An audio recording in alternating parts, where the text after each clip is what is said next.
Welcome back friends. मी Vagabond Mac आणि आपण डिस्कस करत आहोत वेट लॉसबद्दल. मित्रांनो, काही व्यावसायिक व्यस्ततेमुळे मधले काही दिवस व्हिडिओ करणं मला शक्य झालं नाही. आशा आहे तुम्ही समजावून घ्याल.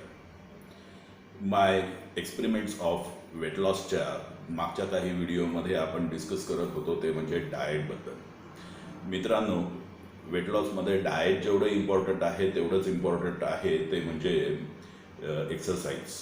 एक्सरसाइज आणि डाएट हे एकमेकांना पूरक असतं. एक्सरसाइज आणि डाएट जर समजा आपण कंबाईन केलं तर आपल्याला सॅनर्जेस्टिक इफेक्ट मिळत असतो. आता हा सॅनर्जेस्टिक इफेक्ट म्हणजे काय? तर सॅनर्जेस्टिक इफेक्ट म्हणजे जर समजा तुम्हाला डाएटमधनं 2 किलोचा वेट लॉस मिळत असेल आणि सेपरेटली एक्सरसाइज करून 2 किलोचा वेट लॉस मिळत असेल तर ह्या दोन्ही गोष्टी डाएट आणि एक्सरसाइज कंबाईन केल्यामुळे तुम्हाला 4 किलोचा वेट लॉस मिळायच्याऐवजी 4.5 किलो 5 किलोचा वेट लॉस मिळत असतो.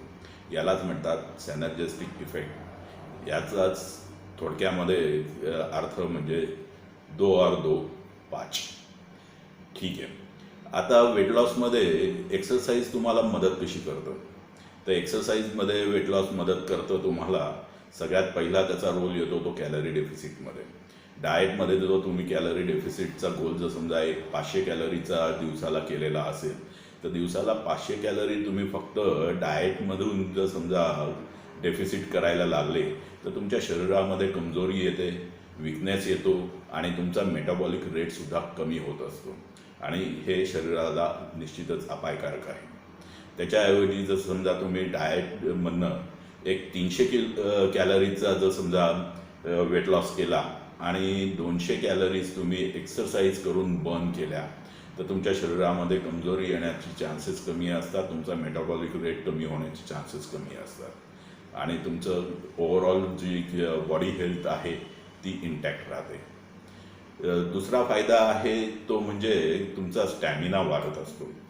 एक्सरसाइज करत असताना तुम्ही कार्डिओ करत असता, स्ट्रेंथ ट्रेनिंग करत असतात, त्याच्यामध्ये तुमच्या हार्टच्या ॲक्टिव्हिटी वाढत असतात, तुमच्या मसल ग्रुपच्या ॲक्टिव्हिटी वाढत असतात, तुमचं ऑक्सिजनचं प्रमाण वाढत असतं, त्याच्यामुळे तुमचा स्टॅमिना आणि इंड्युरन्ससुद्धा वाढत असतो. तिसरा महत्त्वाचा फायदा आहे तो म्हणजे तुम्हाला फ्लेक्झिबिलिटी येते.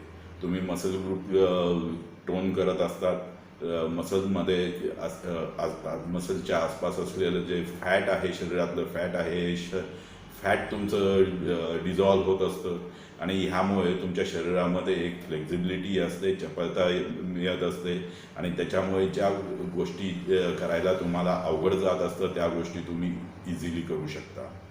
तिसरा फायदा आहे तो म्हणजे एन्झायटी कमी होते. आता तुम्ही जेव्हा कार्डिओ करत असतात तेव्हा तुमच्या शरीराला ऑक्सिजनचं प्रमाण व्यवस्थित मिळत असतं.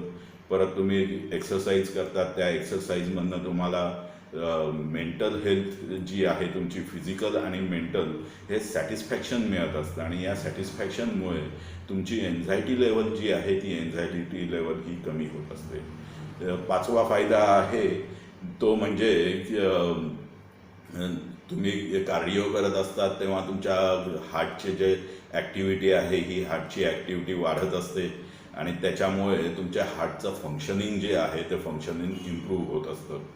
त्यामुळे हायपरटेन्शन किंवा डायबिटीजसारखे जे रोग आहे ह्या रोगाचे चान्सेस तुमचे कमी होत असतात किंवा सिव्हिॲरिटी कमी होत असते. पाचवा फायदा आहे की तुम्ही मसल टोन करत असतात, मसल ॲक्टिवेट करत असतात, त्याच्यामुळे तुम्हाला ओव्हरऑल स्ट्रेंथनिंग तुमच्या बॉडीमध्ये होत असतं आणि त्याच्या एक परिणाम म्हणून तुमचे बोन आहेत ते बोन आणि लेगामेंट हे स्ट्रॉंग होत असतात. सहावा फायदा आहे तो म्हणजे बेटर हार्मोनल कंट्रोल. तुमच्या शरीरातल्या सगळ्या ॲक्टिव्हिटीज ज्या आहेत ह्या ॲक्टिव्हिटीज इम्प्रूव्ह होत असतात आणि त्याच्यामुळे तुमचं हार्मोनल बॅलन्स आहे तो हार्मोनल बॅलन्ससुद्धा इम्प्रूव्ह होतो आणि हार्मोनल इम्बॅलन्समुळे होणारे जे काय रोग आहेत स्पेसिफिकली लेडीजमध्ये PCOD सारखे प्रकार जे आहे हे कमी होतं आणि तुमचं वेट लॉस पण होत असतो आणि त्याच्याबरोबरीला तुमचं ओव्हरऑल हेल्थ जी आहे, हार्मोनल बॅलन्स जो आहे हा सुद्धा सुधारत असतो. आणि शेवटचा आणि सगळ्यात मोठा फायदा आहे की शरीराला तुम्ही जेव्हा एक्सरसाइज करत असतात तेव्हा एक्सरसाइजमध्ये तुमचं मसल टोन होत असतात, बॉडी तुमची बिल्डअप होत असते आणि त्यामुळे तुमचं बॉडी पोस्चर जे आहे हे बॉडी पोस्चर हे सुधारत असतं. आता एक्सरसाइज करायची तर एक्सरसाइज कुठल्या प्रकारची करायची, कुठल्या एक्सरसाइज कराव्या, तर एक्सरसाइजमध्ये कार्डिओ आणि स्ट्रेंथ ट्रेनिंग असे दोन प्रकार आहेत. कार्डिओमध्ये तुमच्या हार्टच्या ॲक्टिव्हिटीज ज्या आहेत या वाढवल्या जातात, तुमचं हार्ट रेट वाढवलं जातं, तुमचं ब्लड सर्क्युलेशन वाढवलं जातं आणि रेस्पिरेटरी सिस्टीमसुद्धा तुमची ॲक्टिवेट केली जाते आणि ह्या माध्यमातून तुमचं साधारणतः कॅलरी बर्निंग हे होत असतं.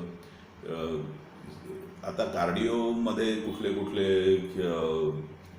व्यायामाचे प्रकार येतात, तर चालणं, धावणं, मग ते जमिनीवर असो किंवा जिममध्ये ट्रेडमिलवर असो किंवा सायकलिंगमध्ये जमिनीवरचं असो, तुमच्या ग्राउंडवरचं असो किंवा तुम्ही जिममध्ये स्पिनिंग बाईक वापरत असाल तर हे सगळे कार्डिओमध्ये येतात. त्याचबरोबर स्विमिंग करणं हे सुद्धा कार्डिओ एक्सरसाइजमध्ये येतात. वेगवेगळ्या प्रकारचे इलेक्ट्रिकल्स वापरणं, एरोबिक्स एक्सरसाइज करणं, ह्या सगळ्या गोष्टी आहेत ह्या कार्डिओ एक्सरसाइजमध्ये येत असतात. आणि स्ट्रेंथ ट्रेनिंग हा दुसरा प्रकार आहे व्यायामाचा, एक्सरसाइजचा. स्ट्रेंथ ट्रेनिंगमध्ये काय होत असतं, तर स्ट्रेंथ ट्रेनिंगमध्ये तुम्ही तुमचे जे मसल ग्रुप आहेत, मसल्स आहेत, हे स्ट्रेंथनिंग करत असतात. त्याच्यामधला ब्लड फ्लो आहे हा ब्लड फ्लो वाढवत असतात आणि अशा पद्धतीने त्यातला मसल्सला ॲक्टिवेट करून त्याची लवचिकता वाढवून तुम्ही एक्सरसाइज करत असतात. आता स्ट्रेंथ ट्रेनिंगमध्ये कुठल्या ॲक्टिव्हिटीज येतात किंवा कुठले व्यायाम येतात, तर स्ट्रेंथ ट्रेनिंगमध्ये साधारणतः जितके पण वेट ट्रेनिंग्ज आहेत, मग ते डंबल्स असतील किंवा वेट ट्रेनिंग असेल, बेंच प्रेस असतील किंवा वेट ट्रेनिंगचे बाकीचे जेवढे प्रकार आहेत तेवढेही येत असतात. त्याच्याच बरोबरीला आजकाल काही रबर बँड्स मिळतात, ज्याला एक्सरसाइज बँड आपण म्हणतो. या रबर बँडच्या साहाय्याने ज्या तुम्ही एक्सरसाइज करत असतात ह्यासुद्धा स्ट्रेंथ ट्रेनिंगमध्ये येत असतात. तिसरा एक प्रकार आहे जो ह्या दोन्ही गोष्टींचं कॉम्बिनेशन आहे, ज्याला कार्डिओ आणि आपण स्ट्रेंथ ट्रेनिंग म्हणत असतो. तो म्हणजे आपलं योगा किंवा मेडिटेशन. या योगा आणि मेडिटेशनमध्ये स्ट्रेंथ ट्रेनिंग आणि कार्डिओ या दोन्हीचा एक सुंदर मिलाफ केलेला असतो, कॉम्बिनेशन केलेलं असतं आणि त्याच्या योगे हे आपलं कॅलरी बर्न किंवा एक्सरसाइज हा साधला जातो.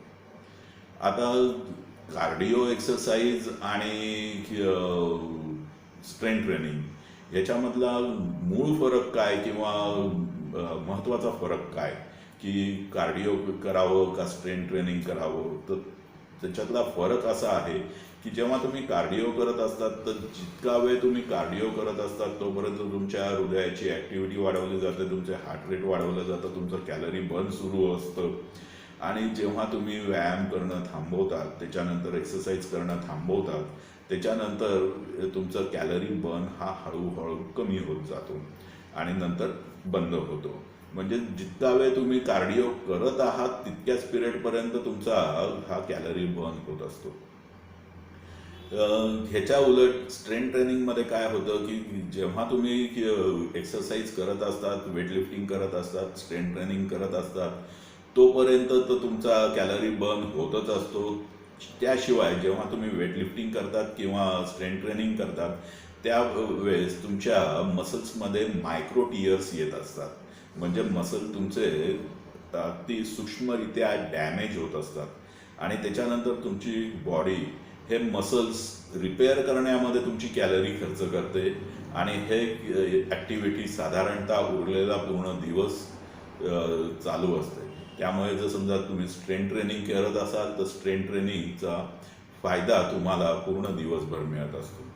आता मग कार्डिओ करावं का स्ट्रेंथ ट्रेनिंग करावं, तर वेट लॉससाठी कार्डिओ आणि स्ट्रेंथ ट्रेनिंग ह्या दोन्हीचं कॉम्बिनेशन केलं तर तुम्हाला वेट लॉसचा खरा फायदा मिळतो, लवकर फायदा मिळतो आणि जास्त काळ टिकणारा फायदा मिळतो. आता येणाऱ्या पुढच्या भागांमध्ये आपण कार्डिओ एक्सरसाइज आणि स्ट्रेन ट्रेनिंग याचा वेगवेगळा विचार करणारच आहोत. तर आत्ता इथेच थांबतो. तुम्हाला हा जो व्हिडिओ आवडला असेल तर प्लीज लाईक करा. माझं चॅनल आहे वेगाबॉन्ड मॅक, सबस्क्राईब करा. बेल आयकॉन दाबा म्हणजे नवीन येणाऱ्या व्हिडिओचे नोटिफिकेशन तुम्हाला मिळत असतील.